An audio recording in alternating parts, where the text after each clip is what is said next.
It's late evening and I just finished watching The Social Dilemma, so I just want to bring out a few points, a few reflections I had after watching the film, which I think might be relevant to what I usually do here. This topic is overthought, and maybe I have something to bring to the table, or not, but I have a speaking voice and I have a phone, and I'm just gonna talk.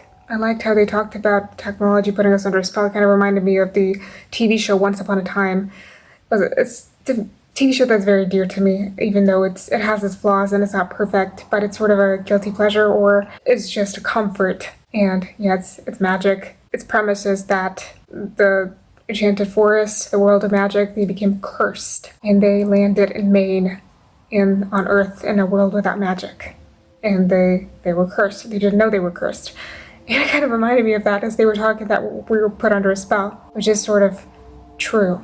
It also made me think about what breaks the curse.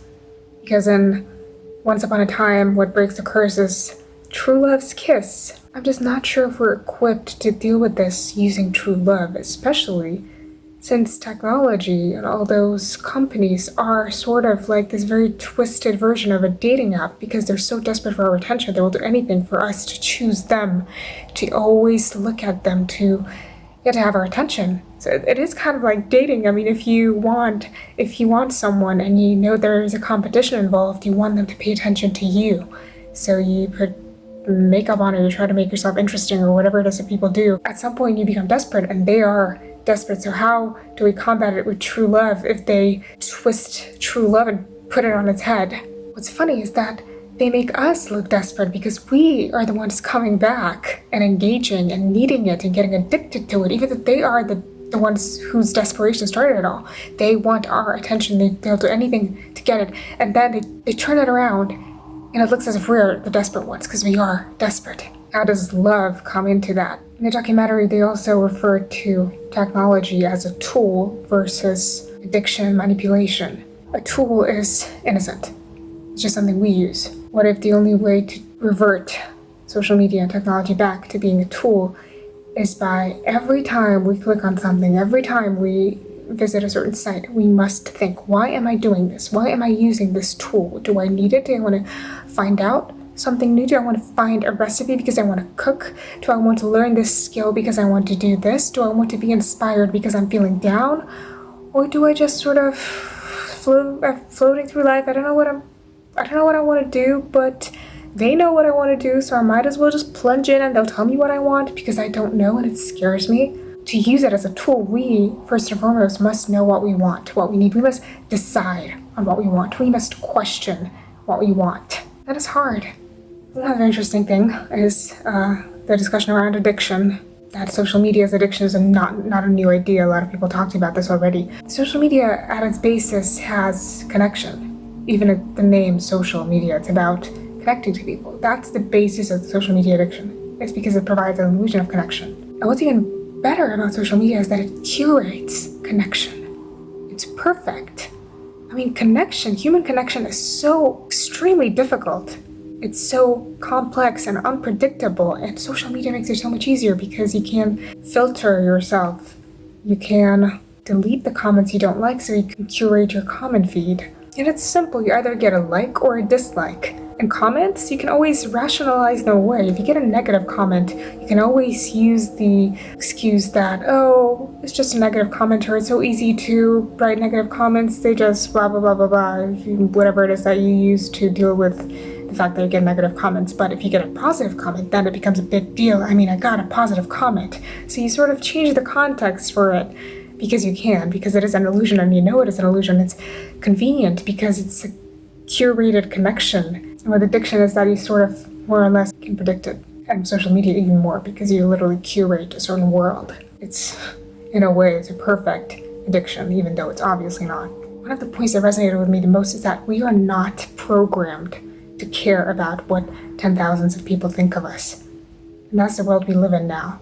So think about content creators who actually have audiences of millions of people, and we are not evolved to do that. We care what our tribe thinks of us, and we can get our head around it, but we cannot get our head around millions of people expecting something from us, from this singular entity that is me or you. We can't do that. But it is addictive too. So it becomes a habit and an addiction, but it's still unnatural, and it creates this dissonance that you don't know what's going on and you don't understand yourself fully. I even noticed it in myself. I never considered myself to have a social media problem. I never really used social media. Even Facebook I used mostly because they were group chats for university or student halls.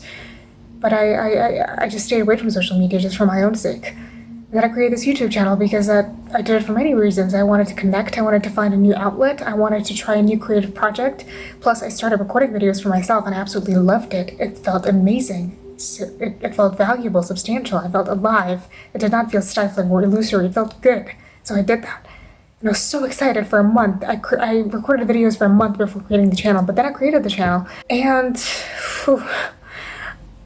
I plummeted quite easily because of the numbers. I kept looking at the subscriber count all the time, barely growing, and I'm still barely growing, but I'm slowly getting used to it because I know it takes time, plus like billions of hours of YouTube are uploaded every single second, right? So it's normal. And yet I became obsessed. I mean, it happens very quickly. I came from so elated and excited because I'm creating those great videos to completely depressed because it was real, because it became real, because I actually uploaded it onto the world, which means it started to matter, or at least it was expected to matter. And I even noticed that when I actually got any subscribers, say I had 35 subscribers for the longest time, and then suddenly I saw 36. And for a split second, I felt that high you get, this excitement, literally for a split second. And then after the split second, I felt, wait, haven't I had 36 subscribers this whole time? It's like my mind forgets that I went from 35 to 36, and it sort of convinces itself that it was always 36, so it's nothing big. So now I'm waiting for 37, and then I get 37. For a split second, I feel this high, and then wait, wasn't it 37 all along? I mean, this looks familiar. I get 38. No, wait, this looks familiar. I had 38 before, and then 39. I mean, I don't think I have 39 subscribers yet. No, I actually have exactly 39 right now at the moment of recording. Doesn't matter. But also, why is that? Why does it not matter? And first of all, because our worth is not based on how many people subscribe to us. But second of all, I only saw the number. I didn't see the person. I don't know who subscribed to me. I did not see the individual. And that changes things. Plus, why did they subscribe? I mean, it's interesting. Why did they subscribe? What made them do it and guided them towards that decision? They saw my face and they just listened to my voice and they decided, oh, I want to see their face twice a week. I want to listen to them for 20 minutes a week. And I noticed that when someone has this public option on YouTube, when I see the name of the user who subscribes to me, that this high lasts longer because I see an actual person who subscribes to me. I want those subscribers, and I do want them, but I don't want to want them for the wrong reasons. This wasn't supposed to be a conversation about YouTube, but I've been really fixated on YouTube because I started a YouTube channel recently, and that's why the Social Dilemma documentary made me think about YouTube a lot, among other things. But yet the gist of it is that we are not programmed to care about what thousands of people think of us. Maybe that's why fame is also unnatural. It is. I'm fascinated by fame, not because of the glory, but because of what's beneath it, what it means, what it reveals, what it represents, and how it feels, really, how it feels to be someone with the weight of millions of people on your shoulders. As I said, I'm only saying this as I imagine it because I've never been famous, but it is fascinating to me. And yeah, this was not supposed to be about fame or YouTube. It was supposed to be about the documentary. But I tend to go on those tangents. Yeah. And I haven't gone in depth into all those points, those reflections. I just finished watching the movie and I kind of wrote a short outline. And I didn't want to make it too long. But I just thought that I would touch upon those points. And also want to get out of my routine because, another thought I had is that artificial intelligence, technology, wants to know how we'll react. And we are being very predictable. So I started thinking, what if unpredictability is the answer? And then I started thinking, I am screwed because I am extremely rigid in my routines and I'm very predictable because I have those routines, I have those systems, those frameworks that where they're broken, I panic. And that's what they pray for. They want us to be predictable, whatever. So is the answer unpredictability? Do we have to be unpredictable towards our own selves? Do we have to sort of separate ourselves from our own selves to surprise our own selves so that we don't know we're going to be unpredictable because we have to hide it from ourselves so that we can hide it from whatever's watching over us too? And how do we do this?